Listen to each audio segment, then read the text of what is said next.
Welcome to Business Innovators Radio, featuring industry influencers and trendsetters sharing proven strategies to help you build a better life right now.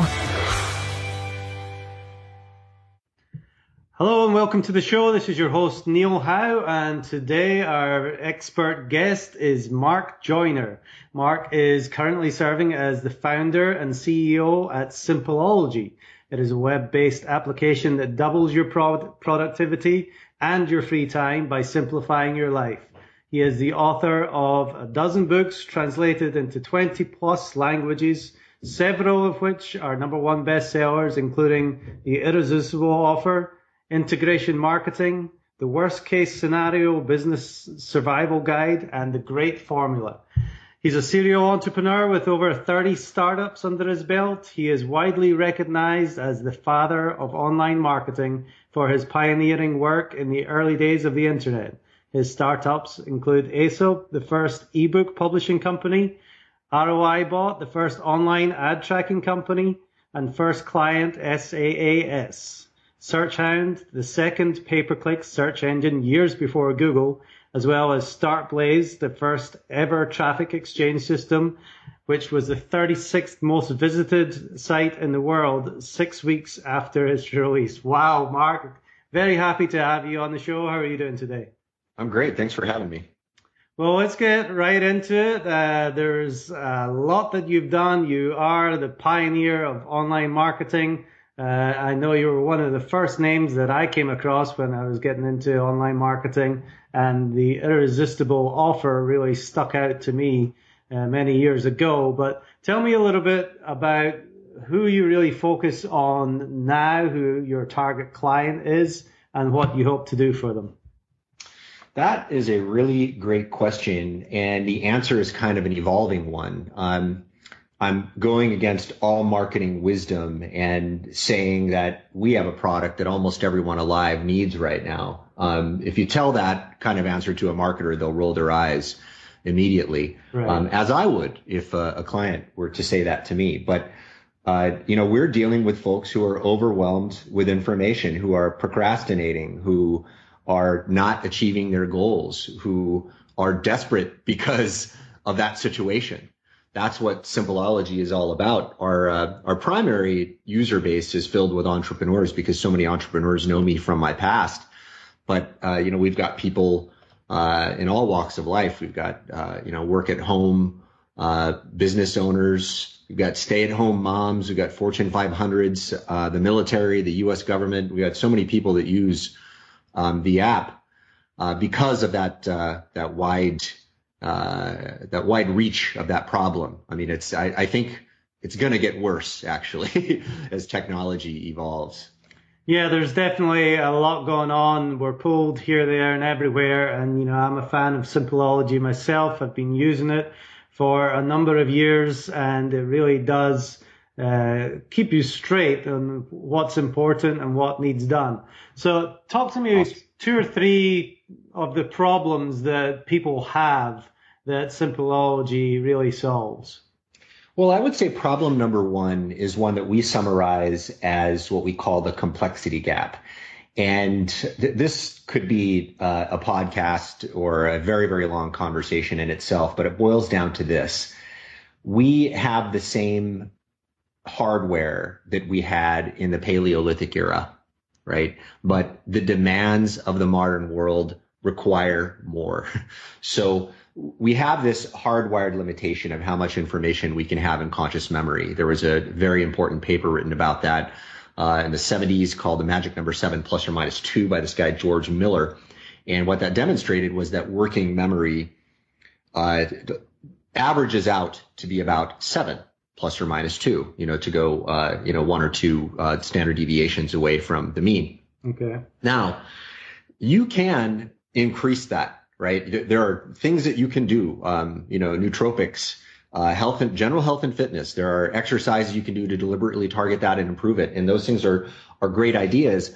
But here's the real kicker, all right? The amount of information coming into the data stream now is not only increasing, but the rate at which it is increasing, right? So I remember in around 2008, I think, Eric Schmidt was saying we're putting about 5 exabytes of new data into the world online every day, right? Mm-hmm. So that number is even higher now. So the rate at which it's increasing is increasing. So in a couple of years, we're going to be putting, as much data as we have in the entire history of man into the data stream every day, right? And then it's going to increase beyond that.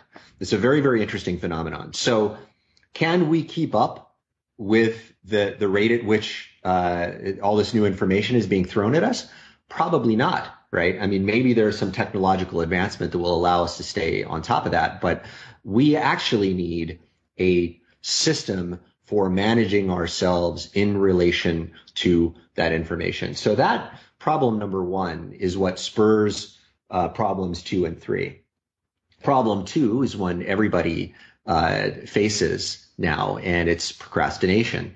And they're procrastinating because they are overwhelmed.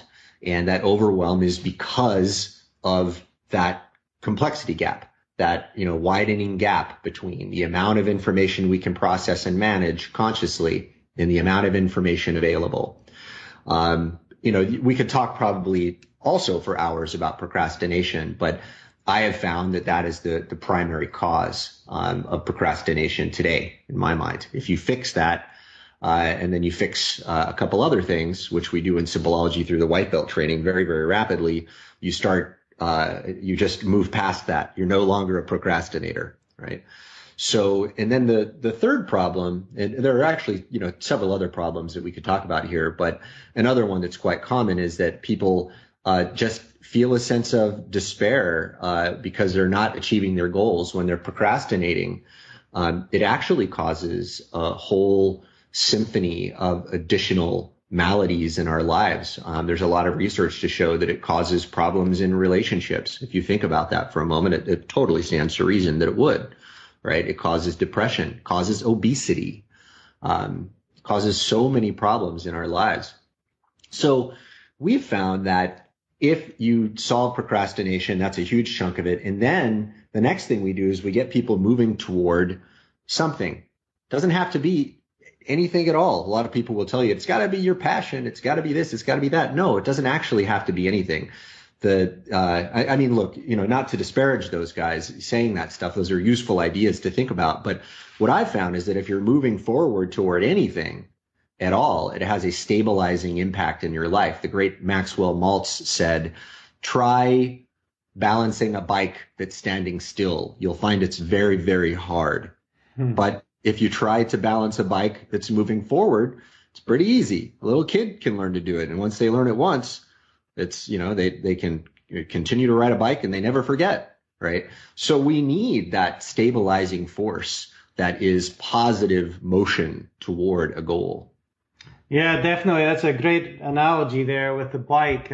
Certainly a big problem with so much content and the drive for content marketing, where people believe they've got to put out so much content, but then on the other end, it's, they're scared that they miss something and they have to take in so much content as well. Right. And it's, that fear of missing out thing. Here's how I like to reframe that for people.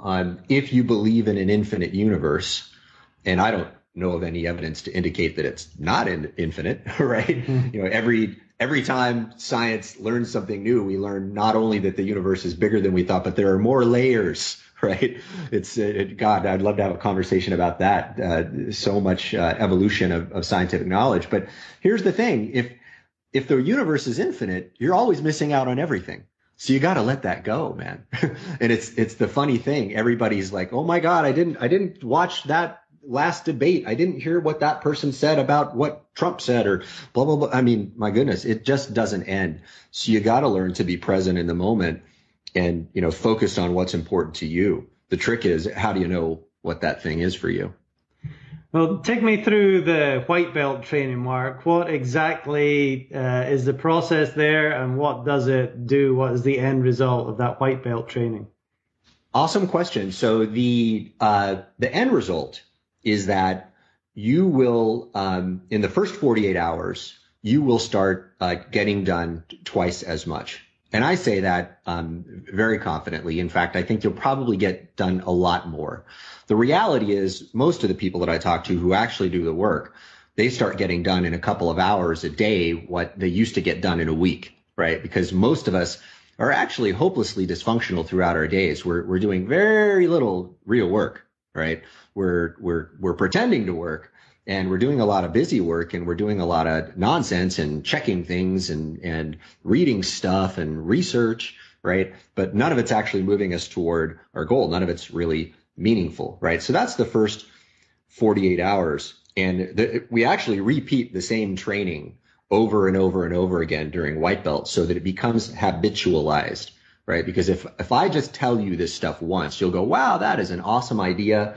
That would totally change my life, but you won't do it, right? What has to happen is we have to move this from conscious awareness, from conscious incompetence all the way to unconscious competence, right? We need to make it so it's totally automatic. It's like your bread and butter. You wake up, you brush your teeth, you're using those tools that we teach you in white belt. And there are just 3 of the tools are all we focus on in white belt of all the many, many tools that are included in Simpleology, because the foundation of Simpleology is based on this philosophy we call HIME, high impact, minimal effort. And what that means is if you look at the universe of possibilities for yourself and you rate all of those possible actions by impact and ease, and you multiply that number together, the things that have the highest HIME score tend to be the best choice for you, right? So we apply that same philosophy, that HIME, high impact, minimal effort philosophy, to the order in which we train people things as well. So the first thing that we teach you is the thing that's going to have the most impact on your life and is going to be the easiest for you to learn. Yeah, doing those activities that are going to be the best for you. You know, a lot of people spend time on social media and just basically wasting time, like you said. Now, you did say that it's a product that almost everybody uses, whether you're a businessman or a housewife, to keep things straight. So what do you say to people who don't believe in Simpleology or don't believe that they need something to keep them on track like this? Well, you know, so first off, there's 2 questions, right? So the first guy, if he doesn't believe, I mean, you don't have to believe in Simpleology. You try it and it works for you or it doesn't, right? And it's very demonstrable, right? I mean, you can, you know, we just tell people, hey, get in there and try it a couple times, watch the training, and the light bulbs will go off instantly. If you go in there and you try it and you don't see that there's any result for you, well, then, you know, what can I say about that, right? We don't require belief because we're empiricists. We want you to experience this stuff directly and see that it has a result for you. Now, for people who don't think they need it, well, whether or not that's true depends on a lot of things. It's altogether possible that somebody is actually very level, very grounded, very happy. They're very focused on the moment. I just met someone recently who had 0 ambition, wasn't really going anywhere, didn't plan their day at all. But man, they seemed pretty happy, you know. Right. They said they're very happy. Now, I kind of suspect that maybe they're not, maybe they're not being 100% honest with themselves, but I don't know. You know, they've got to decide that for themselves. But what I can tell people is, here's how they can check to see if they really need it. Do they think that they're operating at their full capacity? Do they think they're using their time well? Are they using their time well, or are they wasting their time? A lot of people will go through phases of their life where they feel like, you know what, man, I'm totally cool just waking up in the morning, checking Facebook, playing video games, eating pizza. That's all I want to do. And you know what? Hey, that's great. If that makes you happy. But here's what I think will happen when you do that. I think ultimately you will start to get very sick.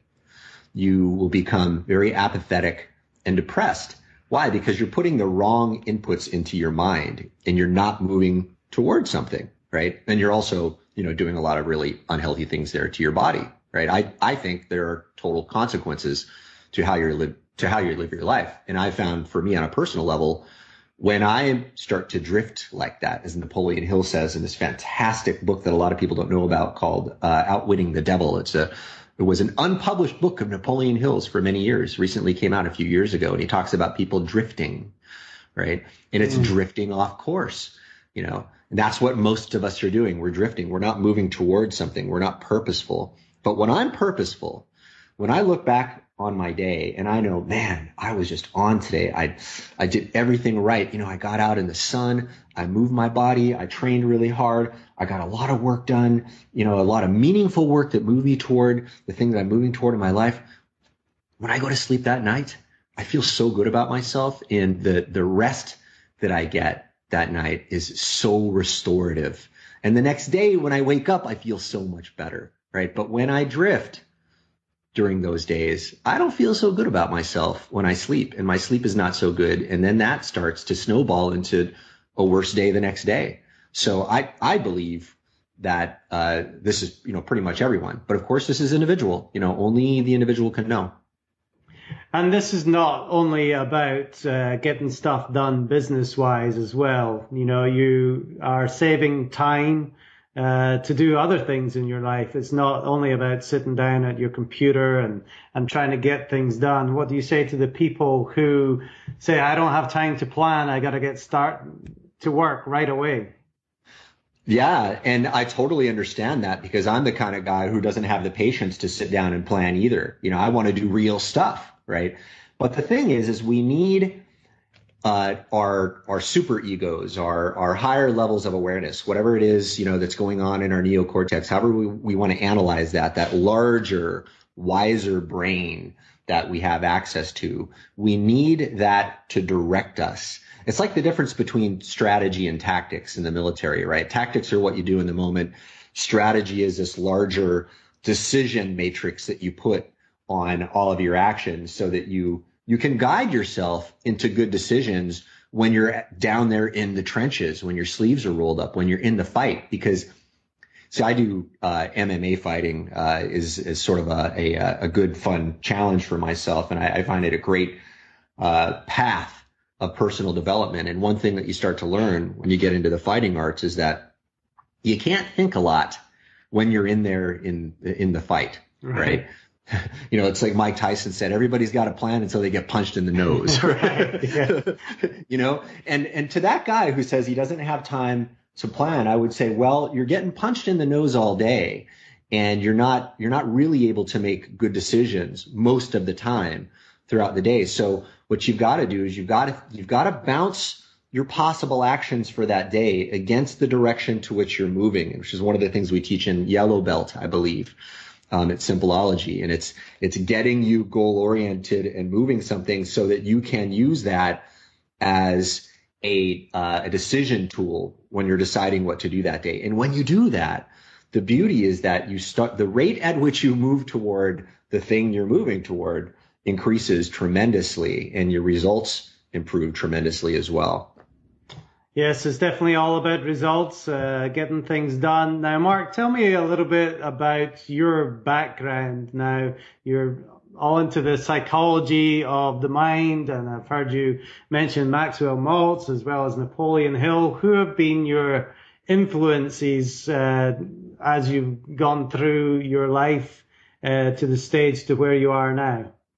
Oh, so many. I'm a voracious reader, and I love to expose myself to as many powerful ways of thinking as I can. Some of the most powerful would be guys like Robert Anton Wilson, who was a great author who ended up becoming he was my hero when I was a kid. I read his books, and then we ended up becoming friends later in life before he passed away, which was so wonderful. And he turned me on to a guy named Alfred Korzybski, who wrote a really wonderful book called Science and Sanity. And it's this field of general semantics, which points out to us that our language kind of disconnects us from actual reality, and we start to bind our thoughts to language and then pull ourselves away from real empirical observation. And then he also points out that we don't even have the capacity as humans to make full and complete observations of the material world around us even, right? So that things like that allowed me to open my mind and think flexibly, to not be married to any particular philosophy or dogma or idea. And that actually ended up evolving into one of the concepts I wrote about in the Simpleology print book I called utilitarian model flexibility. And I think it's the most optimal way of being, the most optimal philosophical stance that I can think of, right? And that's that, hey, almost every way of looking at the world, every way of thinking has some utility and some purpose. And if you could flexibly allow yourself to switch in between these models at will as suits you best for different purposes, that makes you an incredibly powerful person. It was like what Bruce Lee said when he said, be like water. To me, that's the way that you can be like water in your mind. That is awesome. Now, tell me, you've helped many people just get on track and be so much more productive in their lives. Are there any stories of specific people that you can tell who came to you for help to get their life together? Tell me where they were when they started and some of the success stories of the people that have gone through Simpleology. Wow, so many. Actually, we have literally thousands and thousands and thousands of testimonials from people who've written into us. And I have to tell you, it's the single most enjoyable part of what we do, seeing how it's tangibly changing so many lives. One that comes to mind is one of my all-time favorite stories. There's this gentleman named Martin Bolduc. I believe he's originally from France. He lives in the U.S. now. And he gave us this really amazing video a few years ago. And he was a cancer survivor. And, part of his path to recovery of cancer was, getting his productivity and his goals and all of that together. And Simpleology was the path he chose for that. And then once he got himself in recovery from cancer, he then, this is what's so amazing about this, right? He then went on and he joined this thing called the Lee Labrada Challenge. It's this bodybuilding competition. And he told his wife, he said, hey, I think I can win us a cruise, right? and she was like, yeah, whatever, and he does it. He went out, he set out to improve his body. He used Simpleology as the way to keep himself on track and to move toward that. And he became the winner of that. And now he's like this very well-known fitness guru, and we've got so many people like that to come to us. They're in all sorts of really interesting situations. We've got one guy, for example, I can't remember his name immediately, but he was a musician. This is a very common story today, by the way. You've got it. Somebody who wants to be a musician or wants to be an artist or really originally wanted to be an actor or wanted to be something else. And they went into entrepreneurialism as a path to gain the freedom to become that. That is it's almost an archetypal story of the modern era. And this guy used Simpleology to free himself from his business and then start pursuing his music. And now he's, spends almost all of his day pursuing his music and just, a very short period of time each day managing his business. Yeah, that's great. The power of a made up mind and taking those steps every day to stay on track, people can really accomplish marvelous things. Now, tell me, Mark, of a lesson that you learned early on in your life that still sticks with you today, something that you really live by. Ooh, man, that's a really lovely question. Well, okay, there's so many come to mind, but let me just say the first one is that folks like us, and I imagine folks in your audience are like this as well, we're a little bit outside of the norm of society. Anybody who wants to achieve something extraordinary, who's motivated to achieve something extraordinary, I would just say it's axiomatic statistically that they are going to be a bit of an outlier, right? Mm-hmm. Now, the problem with being an outlier is that there is a social cost for being an outlier. And I paid a price for that when I was younger. There are things that you have to endure being an outlier. Now, what happens to most people is that the slings and arrows of all of that social pressure from the crowd beat us down, and we give up what we want. We conform to what everyone else thinks we should be doing with our lives, and we end up living this life of quiet desperation, as I believe it was William James talked about, that so many people alive, almost everyone alive, lives quietly this life of desperation.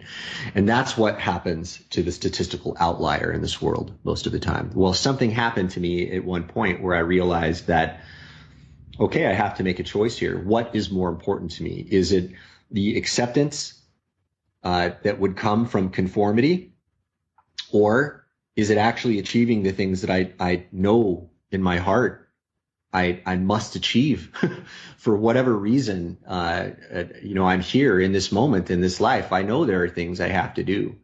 And, there's a cost to that as well. There are certain relationships that you will have to forego. There's a certain amount of ridicule that you will have to endure throughout your whole life. I don't think it ends ever. I think you could be a very, very well established person. I mean, I think at this point, my contributions in the world are pretty well known. I feel pretty good about what I've done so far. I have a lot more to do, but even still, there are people, who will, treat me that way. And I have to shake my head and laugh and think, wow, okay, are you really saying this to me now? So I learned early on that, I could conform, but man, if I did that, I would be very, very depressed. I would not actually be happy. I would get this immediate approval from people, but then those people would own me, and I would know it, and they would know it. And that would be the overarching theme of my relationship with those people. So I had to say, screw that at some point.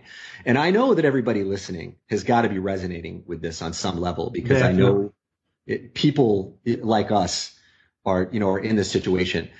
You have to make that decision on your own. But I know for me, following my heart and not listening to the crowd has been enormously rewarding. It's been very challenging, but enormously rewarding. Yeah, I think every entrepreneur especially comes to that fork in the road to where they know they have to leave that life behind of conformity and move on to be successful. Like you say, they are ridiculed or not understood because of it, but it's something that I think they all come to at some point in their life. That's right. Now, Marc, you said you still got a lot more to do. So what's next as far as Simpleology goes, and what's next for Marc Joyner? Oh, you asked the best questions. Well, I would say for Simpleology, we just released this new cool tool called Simpleology Systems. And it is a tool for managing the systems that run your life and run your business. And you can do it all from within the context of everything else that we do inside Simpleology. That has me super excited because I don't see any other tool out there like that allows you to manage systems correctly, right? Most of the way people manage systems, I find totally broken, and they're not sustainable. For example, people might make this enormous process map, and it could be very, very well thought out and a great piece of work, but people just don't use it. They create that and then it starts collecting dust. So this is so much better because it's a simplified way of managing systems, and it's within the context of what you, the individual, are doing on a day-to-day basis, which, by the way, if you get your employees using this, it allows them to bounce what they have to do for you in the context of everything else going on in their life. And it resolves one of these primary complications that make business relationships so difficult. So in Simpleology, we're focusing on that right now. We're rolling that out to people, and we're learning from how people are responding to it, and we're improving that. And I don't want to tip my hand too much about some of the future stuff we have planned for Simpleology, but that's that. In terms of me personally, there's a lot of stuff that I just wouldn't talk about my personal goals, but I'll say one thing, and that's that ultimately I want to contribute more and more to ways that we can provide some stability to this world. I think personally that the world is going to improve in a lot of ways from technology, but it's also going to create not only many new challenges, but challenges that surface rapidly as well. We were talking about that rate at which information is being released into the stream. Well, technological innovation is occurring at an equally increasing rate. So, we don't know when a black swan event will occur and totally change the landscape of the world, right? What happens if a technology comes out that makes anyone have access to a very, very powerful weapon, right? Which I think is inevitable, right? Because that kind of thing is inevitable. I think we need to start sowing the seeds of cohesion on this planet. I think that the only way to address these things is by addressing it as a mental thing. We have to get rid of the will for people to destroy each other. Otherwise, I think it's inevitable. So, I think, it's important for me to make contributions there. And I think it's important for everybody to think about that and to make contributions there. And we have to think very deeply about what that means on a day-to-day basis, how we show up and interact with people. Well, we appreciate the contributions that you've made so far, Marc. You've given us a lot of information. If there's one thing that we may not have covered yet that you'd like to share with somebody who is, in that state of procrastination, what would that be? Well, what I would say is, first of all, look at this gentleman doing this interview right now. He reached out to me, asked me to do this. We're on this call. We're doing this. This is what it takes, right? You have to decide to do something, put the wheels in motion, and get it done. And it almost doesn't matter if you're stuck thinking, well, I don't know what my passion is, or I don't know what my life purpose is, or I don't know this, I don't know that. No, just forget all that and pick something. And you will find there is a miraculous effect of just picking something. If you don't know what your purpose is, think of something you could do for somebody else, or think of something that would be an inevitable step along that way. You got this sort of vague vision of the future, what you might be. Well, you're probably going to need a little bit more money than you have right now, for example. Start thinking seriously about entrepreneurialism, if that fits for you. If you think, well, I don't know which idea, pick one, because you will learn 100, 1,000, 100,000, a million times more doing something that's the wrong idea than sitting around and thinking about which idea is right. Now, look, ultimately, picking a good idea and planning things properly has a positive effect, right? For sure. But while you're doing that, you should be day to day engaged in something that is going to build up your entrepreneurial chops. Now, I think you can take what I just said and apply that to just about any walk of life. If you're in a job, maybe you don't know if you want to stay in that job, whatever. Well, I tell you what, here's the way I look at that. When I was in the Army, they gave this really, really great piece of advice. It kind of floats around Army circles. You might hear other Army veterans talk about this. And that is, even if they tell you that your job today is to clean the latrines, do the best job you possibly can cleaning the latrines. Now, why do they say that? They say that because somebody's going to notice that, and you're going to move up to something more complex, right? You'll move up to something better. You're not going to be the latrine cleaner forever. But also, the subtle thing is that when you're in the moment and you're doing that thing well, you transform in this really fundamental, important way. There's this old saying, they say, how you do one thing is how you do all things. And if you can learn to do that one thing well, whatever it is that's on your plate, in front of your face, the 6 inches in front of your face right now, you can learn to do that really, really well. Something perhaps bigger than those long-term plans you have will change inside you. Well, I love that, and it's all about taking action, and there's certainly no better way to take massive action than to use simple ology to keep you on track and get so much more done every day.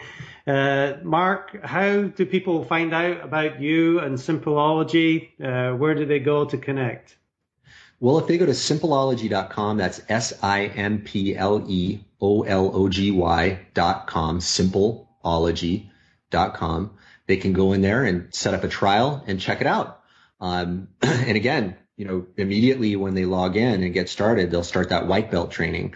So there's only two things you ever have to remember about Simpleology, and that's you log in every day and you click the Do Today's Training button. That's it. You don't have to think of everything else. We literally will guide you through the rest, right? And if that's the only thing you remember and the only thing you do, we've got you covered, right? So that's the best advice I can give.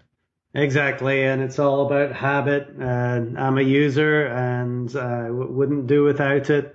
Marc, I appreciate the time that you've spent with us today. I've enjoyed hearing everything that's in your head, or a small part of what's in your head. Thank you very much for being on the show, and we look forward to hearing more from you soon. Thank you. It's been a pleasure.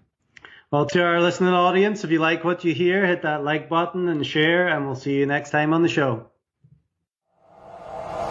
Thanks for listening to Business Innovators Radio. To hear all episodes featuring leading industry influencers and trendsetters, visit us online at businessinnovatorsradio.com today.